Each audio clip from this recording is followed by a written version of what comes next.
আসসালামু আলাইকুম। তো স্থগিত এসএসসি পরীক্ষা শুরু কমপক্ষে ১ মাস পর এটি কিন্তু জানিয়ে দেওয়া হয়েছে। তো ২০২৪ সালের এসএসসি উচ্চ মাধ্যমিক পরীক্ষা যারা দিচ্ছিলে তোমাদের অনেক সমস্যার মধ্যে রয়েছে বিশেষ করে। তো তোমাদের পরীক্ষা কিন্তু আবার শুরু হবে। এটা হচ্ছে ১ মাস পর। তো আমরা একটু বিস্তারিতভাবে জানি যে স্থগিত হয়ে যাওয়া এসএসসি সম্মানের পরীক্ষা শুরু হতে পারে কমপক্ষে ১ মাস পর সময় লাগবে বলে জানিয়েছে শিক্ষা বোর্ডগুলো।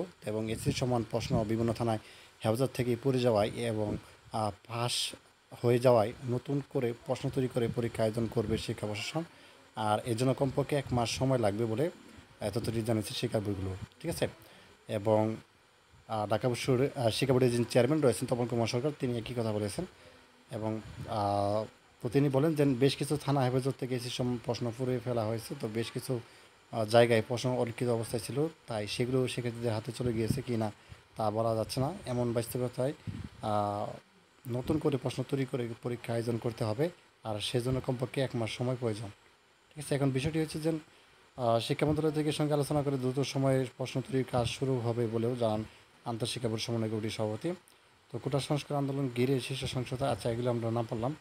তো এখন বিষয়টা হচ্ছে যে পরীক্ষাগুলো তোমরা দিয়ে ফেলছো, ওই পরীক্ষাগুলো কি আবার নিবে কিনা এটা হচ্ছে সবচেয়ে বড় প্রশ্ন। ঠিক আছে?